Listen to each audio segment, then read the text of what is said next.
Aloha, everyone, and welcome to Civil Beat Ideas Live for February 17th, 2021.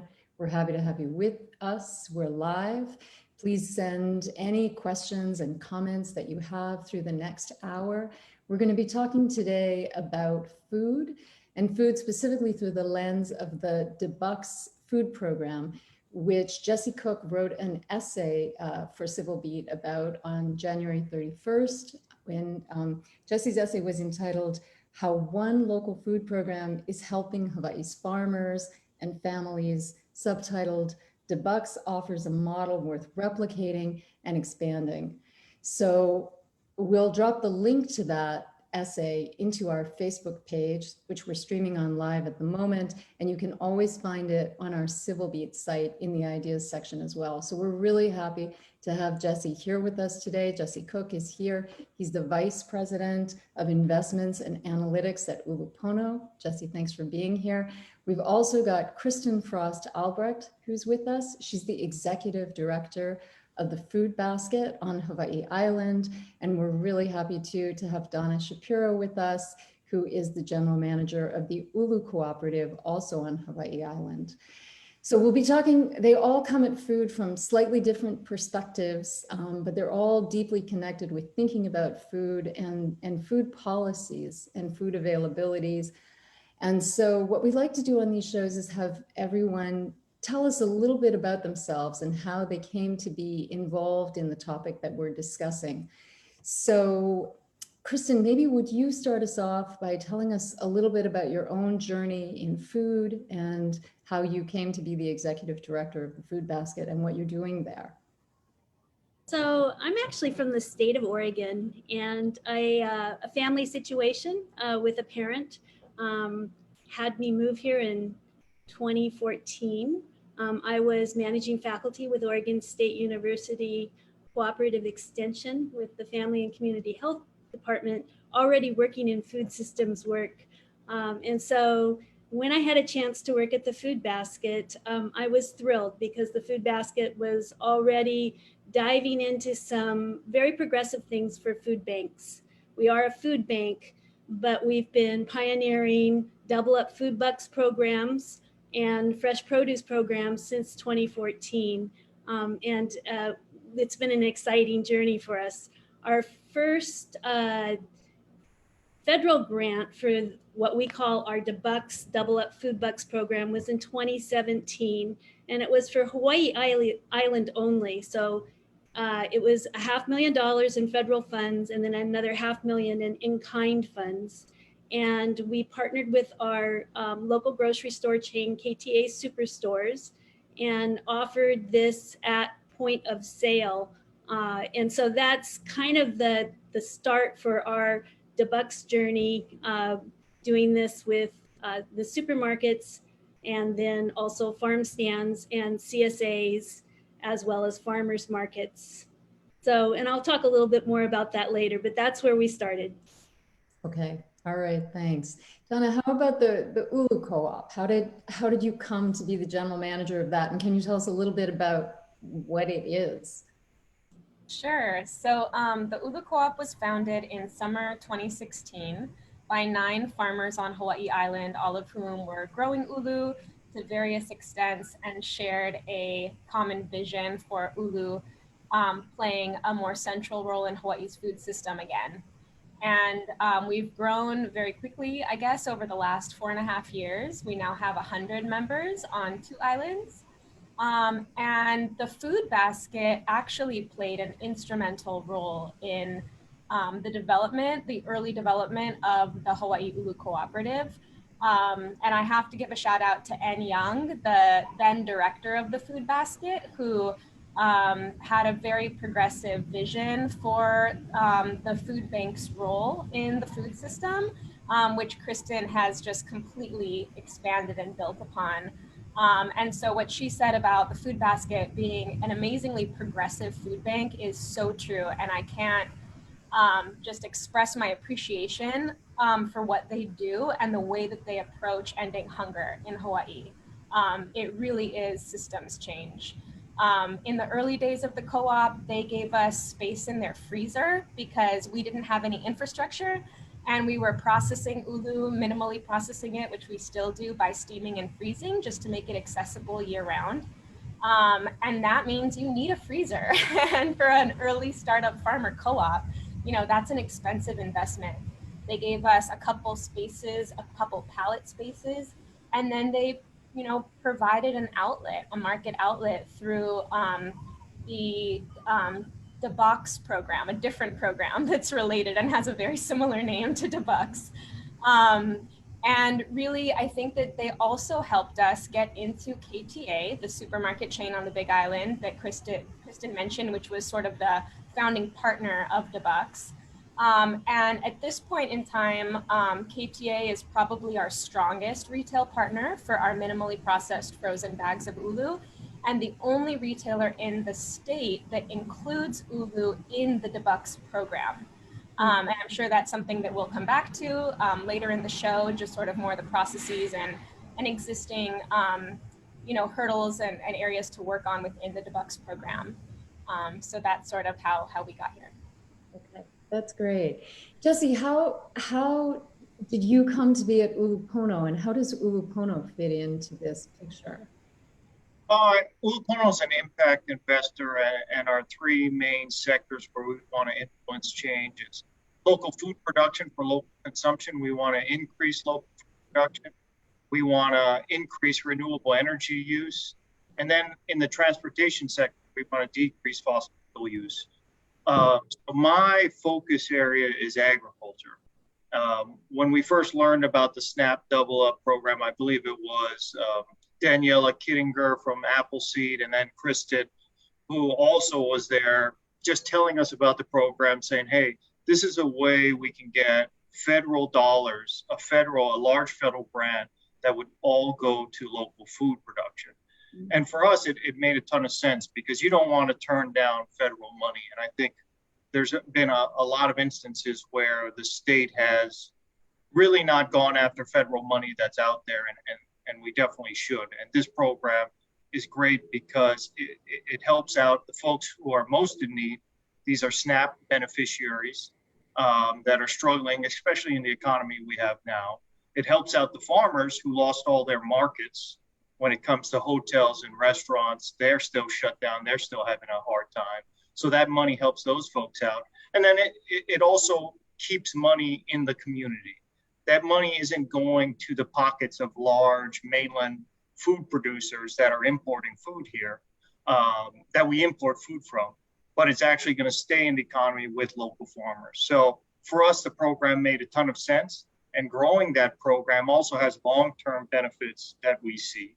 I think it's going to incentivize more grocers to do business with local farmers. And that's been an issue.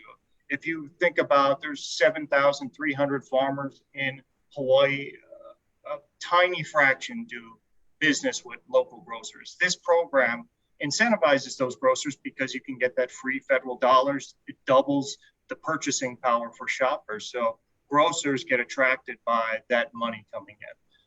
So for Ulupono that looks at numbers and concentrates on the economics behind farming and also the economics behind federal programs, it made a ton of sense for us. Okay. So Kristin, I know you've been involved with BUX since the beginning. Can you just walk us all through how it works, how it started, and then how the program itself actually works? So the basic premise of BUX, Double Up Food Bucks, is that you have a dollar that gets matched by another dollar. So you buy, say, $10 of local produce, you're at your farmer's market, and you're only going to pay $5 for that. So that's the premise. The premise with the federal grants that we work under is, of course, you bring the federal dollars in. So we brought in $1 million in federal funds for the 2019 grant for the state, and then another $1 million in in-kind funds. So everything about the grant is a dollar for dollar match from the grant itself all the way down to the customer. And so that we've kept it very simple. It doesn't necessarily work that way everywhere, but in this state, that's how it works. You spend $1 on produce, you're going to get $2 of produce in return. Okay. And you actually started this in the farmers markets on Hawaii Island, is that right? So we initially, before we got the federal funding, we had some great council people who believed in this and believed in supporting our local farmers and healthy eating. And so we initially got funding from the council to do this at farmers markets. And in fact, because we were being really picky about this and we only wanted it to come from local farmers, we wanted it to be locally grown produce from Hawaii Island, we actually ran our own market stall at Maku'u Market. And so we could buy from farmers that we knew were growing, we could go to their farms, see it growing. And for us, that accountability has been very important. We want to make sure that this is money that's going to help our local agriculture. And so that's been carried over. The 2017 grant I spoke about earlier was just for Hawaii Island grown produce. And so any of our approved retail outlets are buying direct from the farmers here on this island. For the 2019 program, we expanded that to be all of the state, anywhere it's grown in the state. And that's something that we require all of our approved retail outlets to make sure that it is locally grown. That's a huge part of what this program is. Okay. You know what, I'd love to maybe stay with you, Kristin, just ask you, although if the others want to weigh in, but to put this now in the context of the pandemic and what you're seeing there through the food basket, what you're seeing are the needs for food in the community, and how that's changed since the pandemic began. Can you just give us a sense of what your organization is dealing with?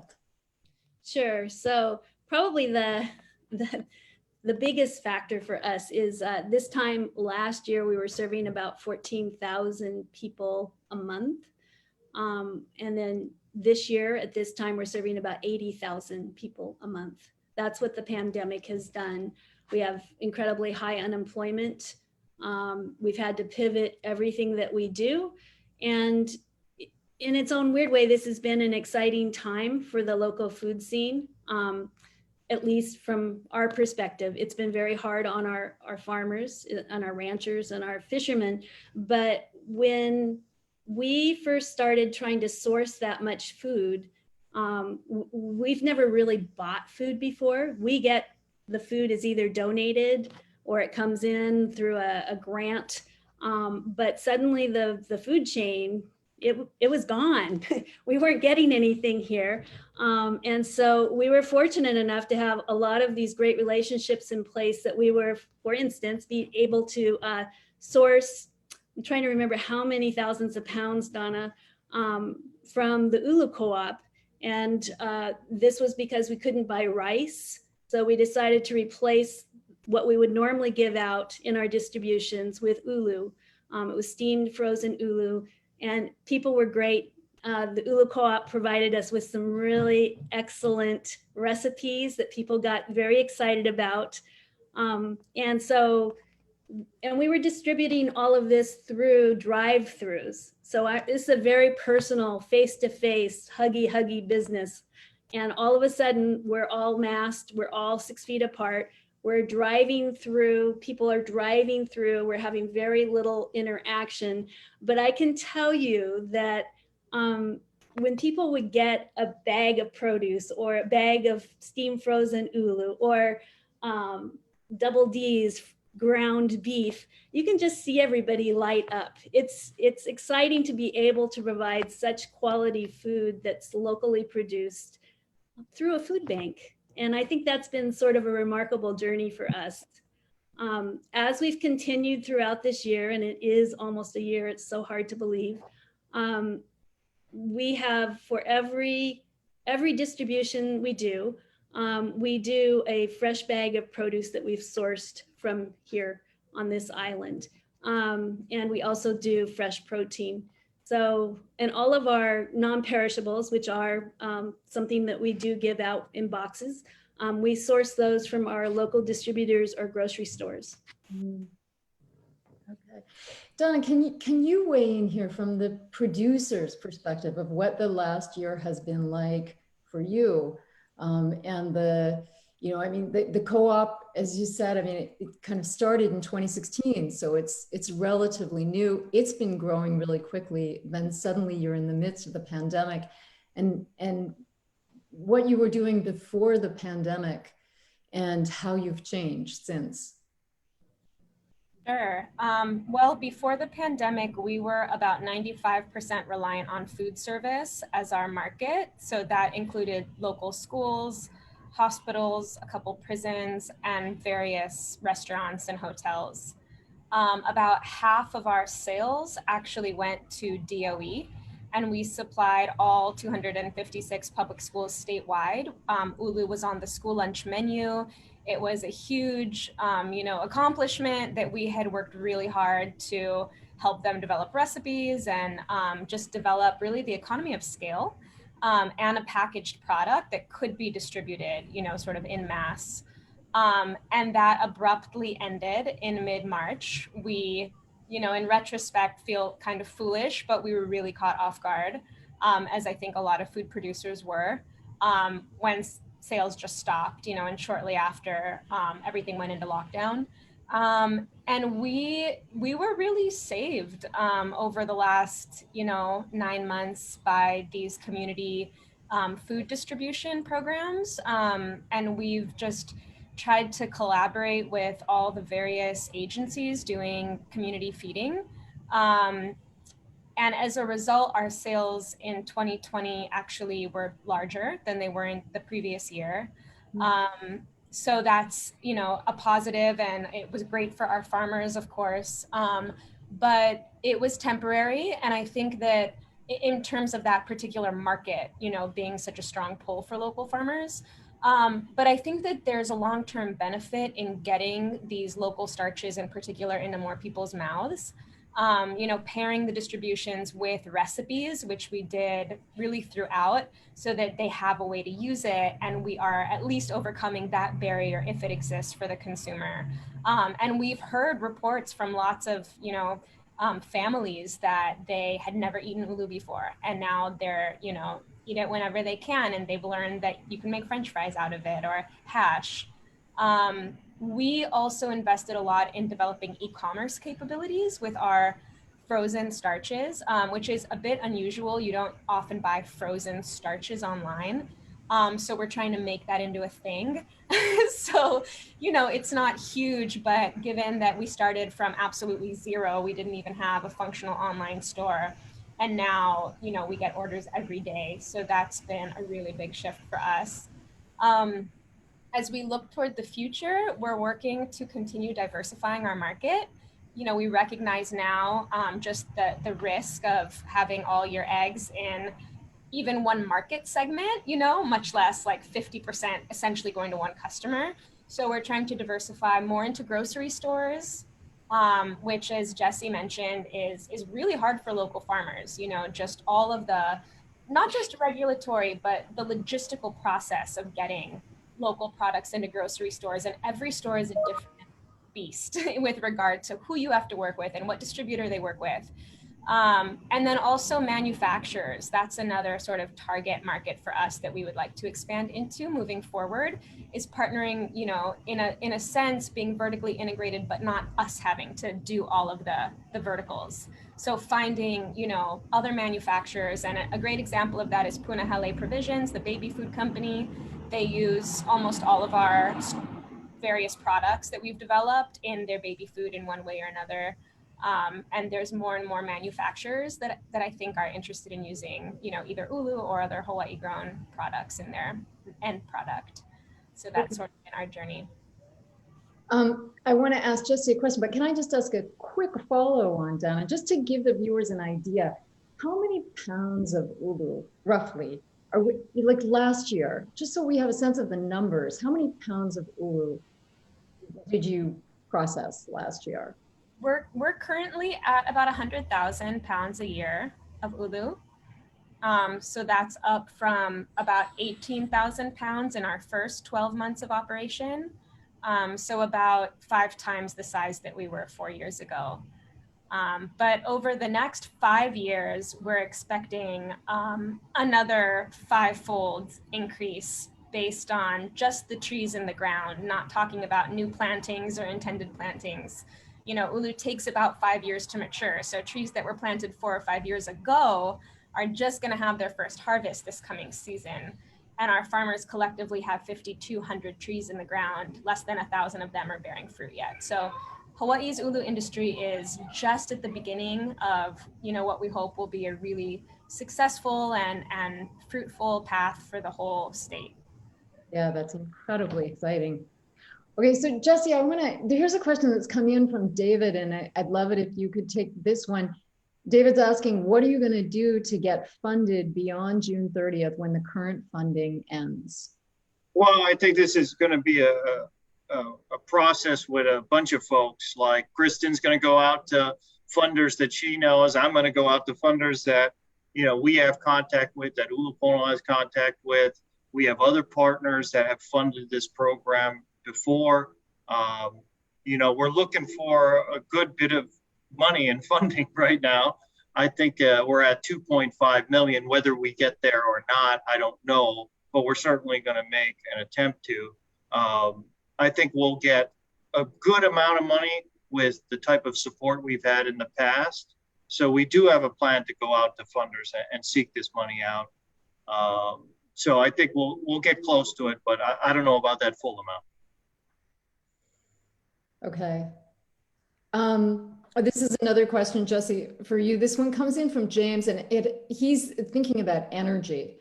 So this is connected with local food production, maybe not so much with the BUX specifically, but he's asking, what part does energy play in food production, movement, and likely most important, refrigeration and freezing for our local food chains on each island? Any idea what percentage of an average food hub's expense is the utility energy expense? I would push that to Donna and what she's looking at the Ulu Co-op, which is probably a perfect example. And I know the Ulu Co-op has had issues with cold storage in the past and is still seeking out more cold storage because they're at 100,000 pounds and they're expecting to grow even more. So I would push that to Donna and ask, hey, Donna, what does the Ulu Co-op's energy expense look like month to month as a percent of your total expenses? Our energy bill is currently about $5,000 a month, so $60,000 a year, and that's with 4 modular, very inefficient freezers. We finally got secured financing to invest in a brand new efficient freezer and to put a full PV array on our roof, and we're stuck in a series of regulatory and sort of bureaucratic hurdles that we're gradually overcoming. So I think we'll get our solar on hopefully by the end of June, and our new freezer installed hopefully in the next 12 to 18 months. So that's where we are at. And I think it's a great question. It's so important. One of the things that we're doing is diversifying into truly shelf-stable products like flour, possibly partnering with a large chip manufacturer to make chips. Just as we think about where we're going to put, 1 million pounds in 8 years.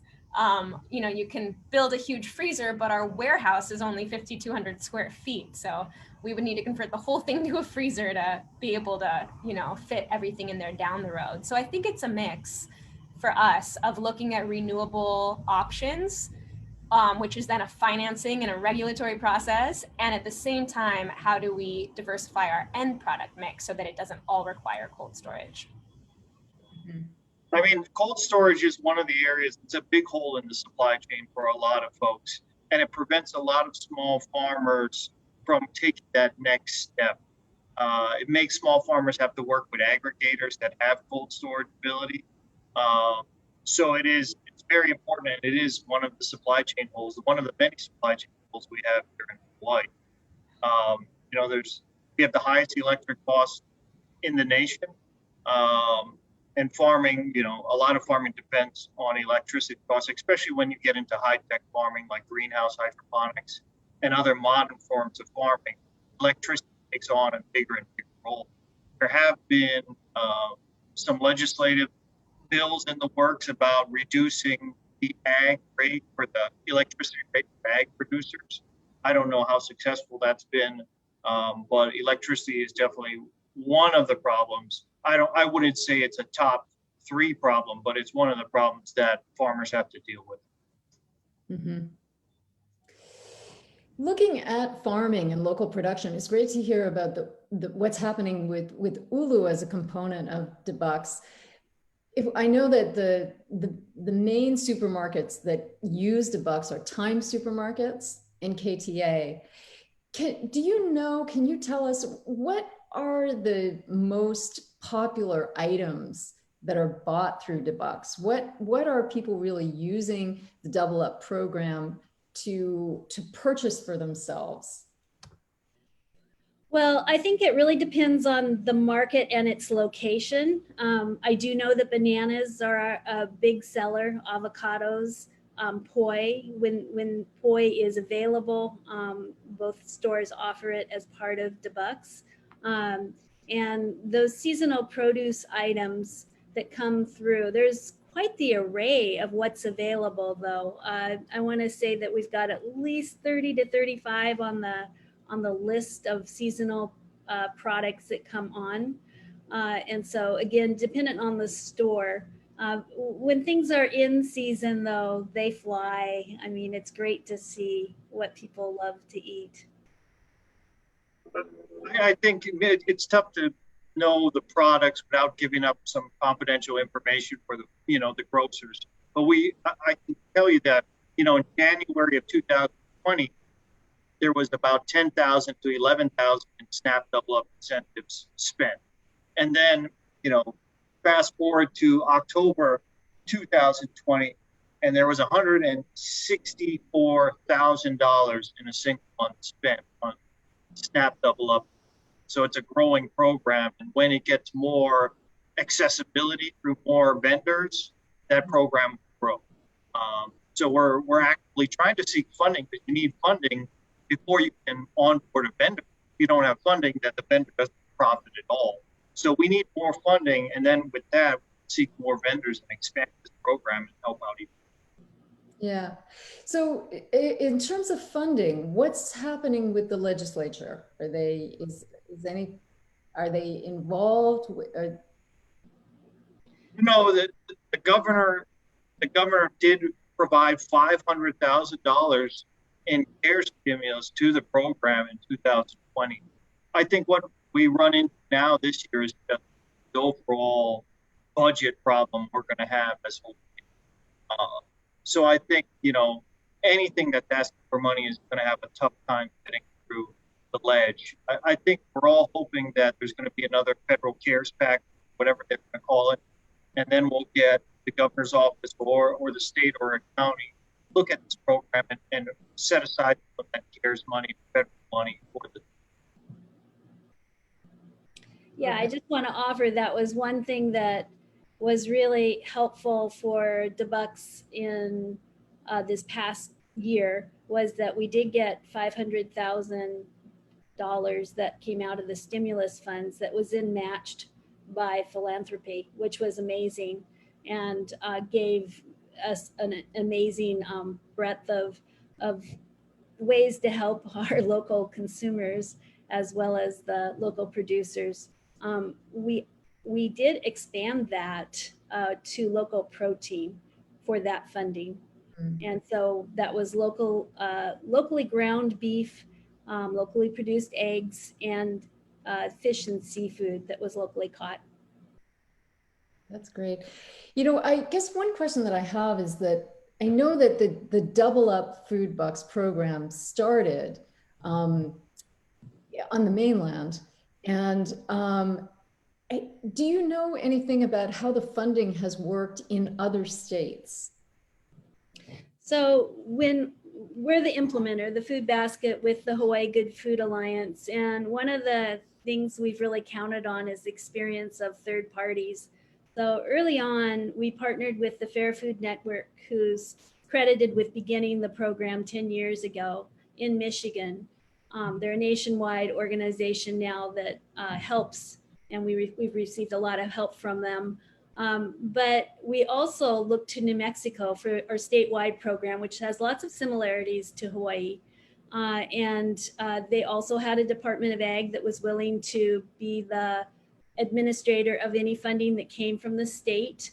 And they had a very similar trajectory to us. So other states, this year in particular, everyone's having a hard time raising money in their states. Everybody's been hit hard, but we've seen some states do millions and millions of dollars for their BUX programs, depending on what their SNAP population looks like. And so it's a big push across the nation. We've been very fortunate also at the federal level that there is a lot of interest, and that this latest farm bill had a considerable amount of money for Double Up Food BUX in it. So every year, the federal grant that comes out, this year it's about 41 million that's set aside, and that will continue into perpetuity. I mean, it's in the farm bill. That was a very exciting moment for all of us in this work. Yeah. Yeah, absolutely. That makes sense. I want to share a comment from Lacey that's come in. She says, we're so grateful to have such amazing leaders in our community, putting in endless work to help those in need. So you're all appreciated very much. Here's a question from Thomas. I have a question about alternative ways to more substantially and cost effectively reduce imported food without requiring local taxpayers and or consumers to perpetually subsidize local food producers so they can compete with artificially cheaper imported food, which is directly and indirectly subsidized in many ways from production to shipment to Hawaii. So basically getting at the economics of locally produced food and the cost involved with that versus food that is offloaded from the ships and transported to the grocery stores. It's a big question. That one. Okay, great. I mean, from our experience, developing the co-op, I think that a key part of this has to be economy of scale. One of the reasons, and I'm not addressing the, subsidization of the imported food, but what I will talk about is how to make Hawaii products more competitive.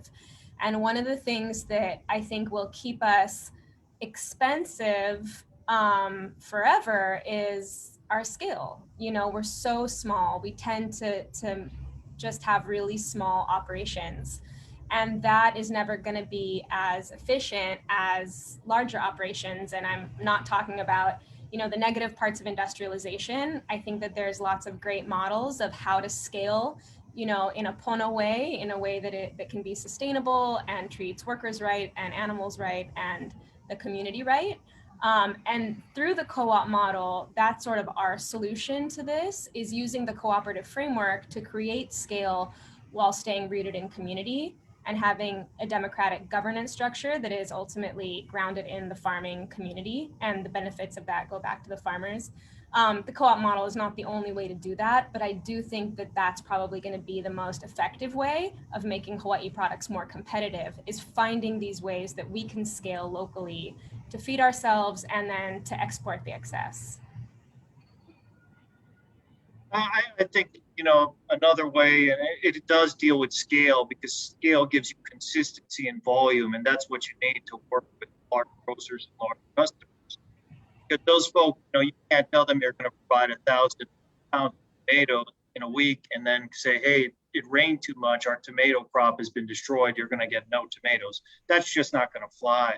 So something that we're looking at is modern methods of farming, hydroponics, greenhouses, that sort of system where you're not doing things that the way you were farming 20 years ago. You're actually modernizing. And with those systems, you can do more yield per land acre. So you need less acreage to do the same amount of production. And at the same time, you can get a consistent product and consistent quality and consistent volume, where someone who might have just an acre of greenhouse doing tomatoes will be able to sell to all Foodland stores. And that's happened with hydroponic production methods. Okay. One question that I have is just for people in the community who are aware of the toll that the pandemic is taking on so many, who want to get involved in being helpful in some way. And I guess, Kristin, this is a question for you. Are there things that community members can be doing to support the BUX program, but also just to support their fellow citizens who are in need? Yes, there are so many ways that people can contribute, and not just thinking about BUX, but for our backyard gardeners out there.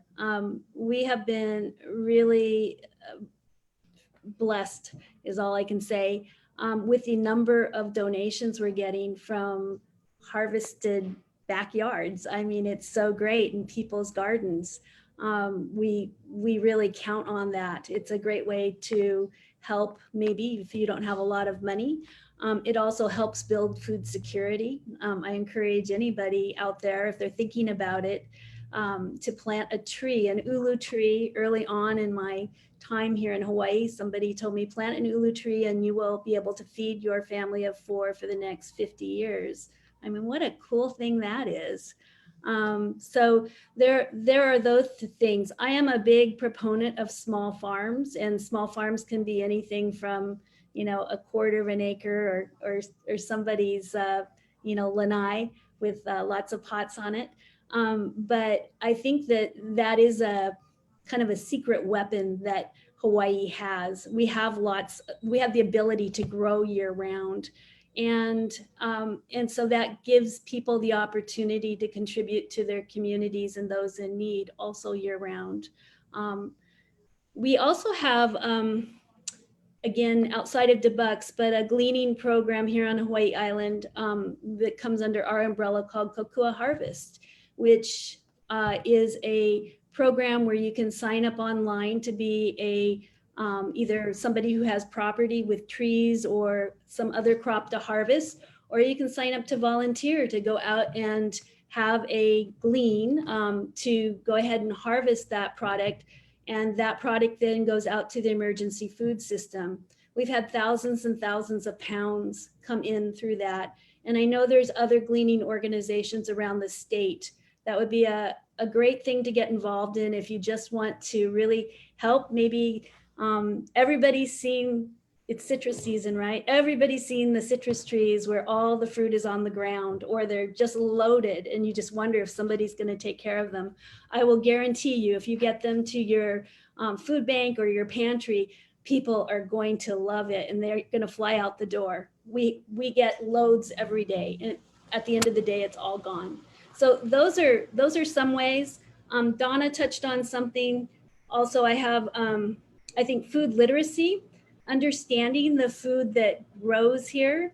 Donna mentioned that there's a lot of education involved in, you know, learning to cook with a lot of our locally produced foods from ulu and kalo and onward. And so never forgetting that we have that opportunity, each of us, to promote wherever we can by either purchasing and sharing, by, if we have the opportunity for recipes, passing them out of just a taste. I can't tell you how many people I've had try ulu hummus, and they're forever a fan once they try it, not to mention the chocolate pudding. I think the chocolate pudding's, you know, just a amazing product too. So those are ways. As far as BUX goes, we also are the SNAP outreach contractors on this island, and I don't think we've really talked a lot about that, but the BUX program depends on customers who are SNAP eligible. They have their benefits, the EBT card, and that is what allows them to use the BUX program. So we know in Hawaii, there are a lot of people who qualify, especially after the pandemic, for SNAP benefits. And for one reason or another, they haven't signed up for benefits. A lot of people feel ashamed. They are nervous about maybe the government knowing too much about them, or they just don't think it's worth the time. I will say our DHS SNAP office has just done an amazing job this year of making it easier for people to sign up online. You can sign up online and their turnaround's incredible. And getting those benefits can make a big difference in a family that's newly unemployed and just in their budget. They can afford to purchase enough food for their family to eat. I also, just a plug for the fact that one thing, the money that has just been appropriated for the stimulus funds at the federal level included a big uptick in SNAP benefits, so that the amount people are getting will go up once they figure out how to get that out to everyone. But that was a very nice thing to see. That will really help the local economy. So those are my suggestions. And then one last thing is, if you're interested in helping the BUX program, we had several individuals in 2019 who stepped up and gave $100 as the BUX match. We're looking for that match for this next round of funding. And you can do that through thebux.org, which I believe is going to be on the same site as this. So there's lots of room to participate, and we'd love you to. That's great. Donna, I'd love to ask you a question. Going to your point, Kristin, about food literacy, Donna, you were mentioning that you were able to get ulu into all of the school cafeterias. Can you tell us a little bit about how it was prepared and what the students' reactions were to it? Well, so let's see. It was prepared initially in a wrap with Kahlua pork and spinach. That was the first way it was prepared, and that was apparently not successful. And so then they turned it into an ulu beef stew, simply replacing the potatoes in the beef stew recipe that they had with ulu. And I've heard mixed responses from students. I've heard that some didn't know that they were eating ulu. They thought it was potatoes, and others, would sort of pick around the ulu. It's a complex phenomenon, children's eating, and I'm the mother of 2 preschoolers. But also, the stigma around ulu. I think that ulu has become kind of trendy, and that's really new for ulu. Ulu has been stigmatized for many years. Historically, it was not the #1 favored starch in Hawaii. That was, of course, kalo. Ulu is the #1 in much of the rest of Polynesia, but it was a critical part of, pre-colonial Hawaii's food security. A really critical part, in that it's a tree and it is more resilient in the face of climate change or just, year-to-year weather disruptions and so forth. So, yeah, so it's interesting. There's a lot of, consumer behavior and psychology, I think, that goes into turning the tide with how ulu is looked at by both people that are already familiar with it and people that have never heard about it before. So that's a big part of what we do, is just, marketing ulu in a different way and showcasing the versatility. I mean, I think it's unmatched in terms of its culinary versatility, and that's a really awesome thing. Yeah. Here's a question from Shannon. What is the solution for people who want to sign up for SNAP and cannot access the internet or don't have a working phone? Is there any way for people to go in person to get help? Yes, there is. I'm not sure. I know that every island has SNAP outreach coordinators, and I know on our island, again, the food basket is, and we have a specialist in West Hawaii as well as East Hawaii, and they will meet you wherever you're at. The same thing goes for the other islands. You just need to check in with the DHS, and they'll let you know where you can access that hard copy application, and also some help to fill it out if you would like that. That's what our SNAP outreach people do. Okay, that's great. Okay, Jesse, here's a question that would be, maybe we could start with you and your thoughts on this question.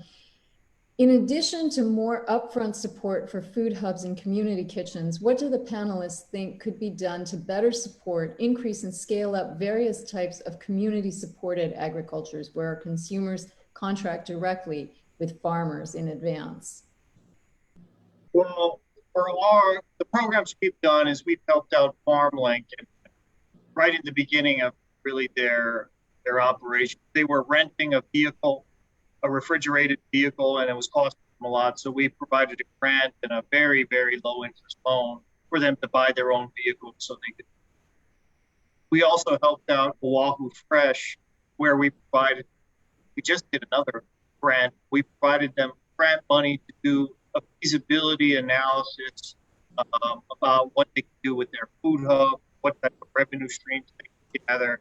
We also provided a grant to help them design their kitchen facilities, their wash back facilities at their current facility. So, I mean, we've done, and we also support Kohala Center that provides granted loan right services for food hubs and other farmers.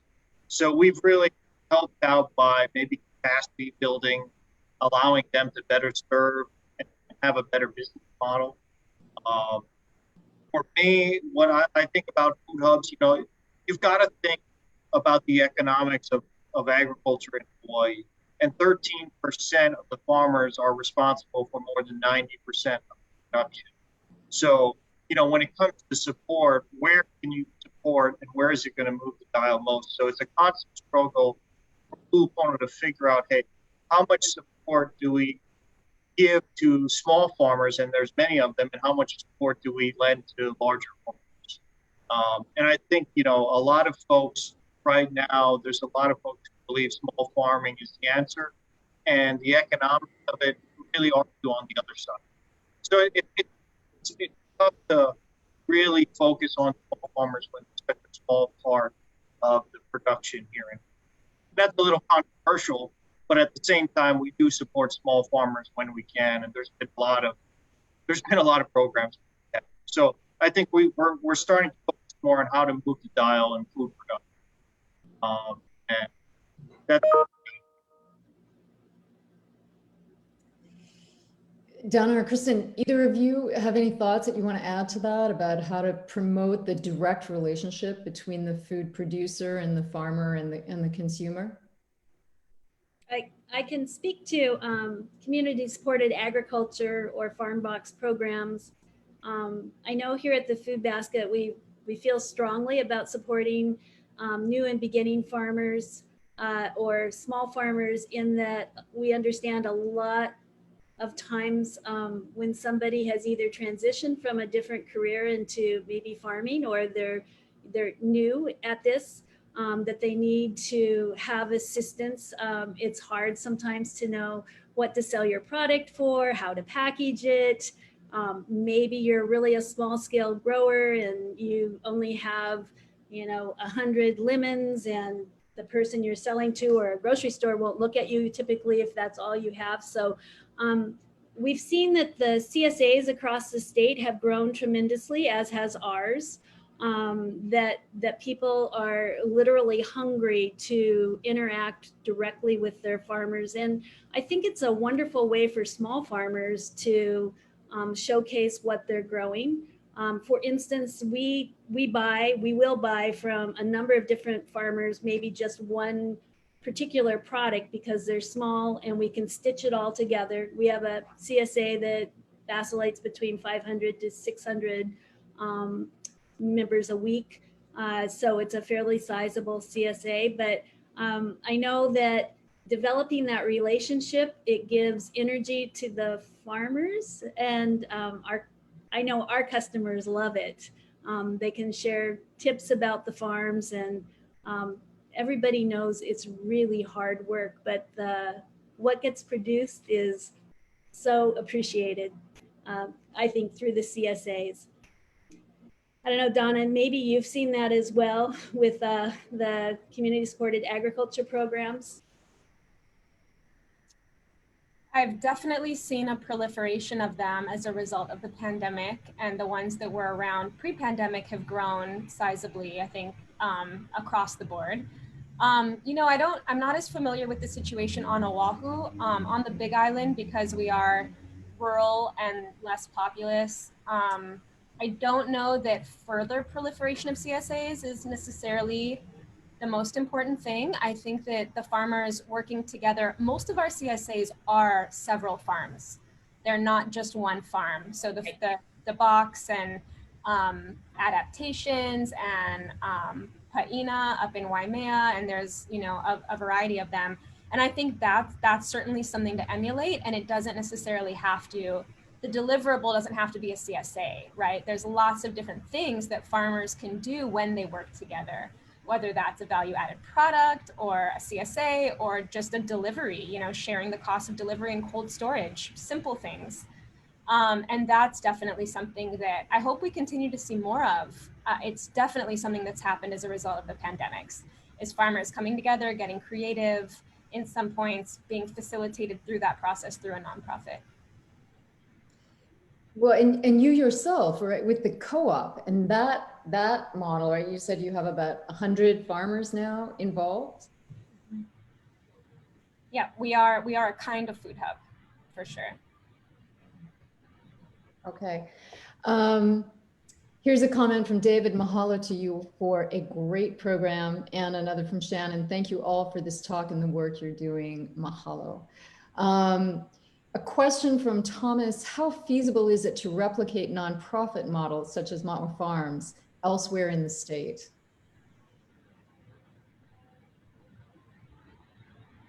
Well, I think you've got to decide, you know, Ma'o Farms is more than just a farming organization. It's got, I think its focus is on educational and cultural types of services and output as well. So if you're looking for a combination of food production, educational services, and cultural kind of services and education, then it's something to emulate. It's been highly successful, and it's helped out a lot of folks, especially in the Waianae area. As far as farming though, you know, I tend to lean towards for-profit organizations that are doing farming, because those are the folks that, you know, they're making their money off of food production solely, and their focus is solely on food production. Okay. This is a much more general question, but is there anything that we haven't touched on yet related to food or related to BUX that any of the three of you feel like it's important to say that's part of this story that the viewers should be aware of?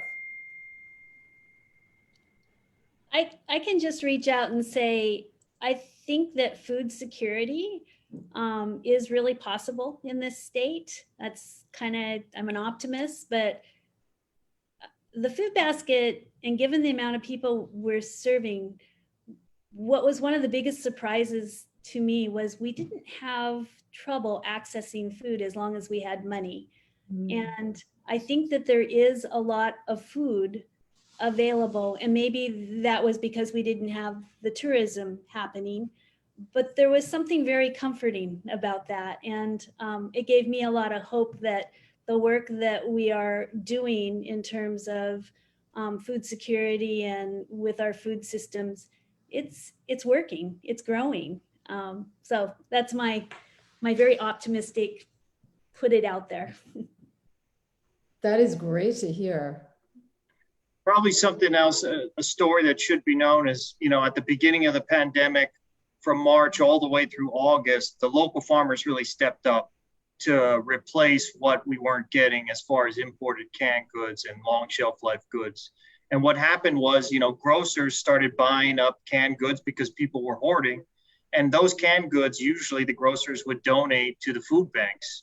So the food banks were left without their bread and butter types of food. So they had to depend on local farmers to resupply them, to help them out, to help the communities. So even before a penny was spent by state and county governments going towards food banks, the local farmers already stepped up to help out the communities in need. So we need to support those folks, especially in dangerous situations that we were in, like the pandemic. And of course, if another situation occurred, a tsunami or hurricane, without local food production, we would have been in a world of hurt back in March through August. Yeah. Yeah. Dana, do you want to offer anything? I mean, you're right there doing it every day, local food production. People are literally eating because of the work that you're doing. Well, I would just really emphasize the importance of staple crops. It's something that's not explicitly talked about enough, that if the barges stopped coming and we really had to depend on what we can grow, the food that we would really want access to are staples. Staples generally provide 50% of each of our caloric needs. They are the critical food group that without, we wouldn't last as long on tomatoes, even if they're heirloom. And I think that I agree with Kristin. I try to be a cautious optimist as well. And I think one of the wonderful things that we have available to us is the rich cultural heritage of the native Hawaiian staple crops and brilliant cropping systems that existed on every island that fed a population greater than we have today on every island except Oahu with no outside inputs only 200 years ago. It's totally feasible. Really we need to revitalize a lot of that indigenous knowledge and practices. And I will just use my last moment to plug our COVID relief and response webpage, which we developed in partnership with the Food Basket when the pandemic started, just sort of leveraging the e-commerce capability that we were working to develop and their program to get food out to our community members in the most need. And so I think you're going to share the link. Our website is eatbreadfruit.com. And there's a page in there all about essentially how to donate local starches, ulu, uala, kalo, and pala'ai squash to the Food Basket through the website. And in 5-pound increments, I think we've moved about 3,200 pounds to the Food Basket just through that mechanism over the last few months. So if you do have the means, please check it out, and it'll go to a good place. Support farmers and support community members in need. Yeah, so that's terrific. So we will post here a couple of links that anybody who wants to can click on and can find ways to, in a really tangible way, make sure that they're helping get good local food into local bodies. So I want to really thank all three of you for doing this conversation today. I want to offer that if you have any closing thoughts, anybody with a closing thought, now is the time. Thank you for having us. Mahalo. All right. Mahalo. All right. Well, and mahalo to all of our viewers for staying with us in this conversation and for all of your questions and comments. And we'll be back with Civil Beat Live next Wednesday at 2 p.m.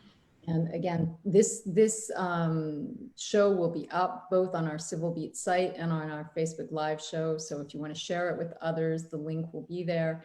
And thanks so much to all three of you for everything that you're doing and for being here today. Aloha, everyone. Good.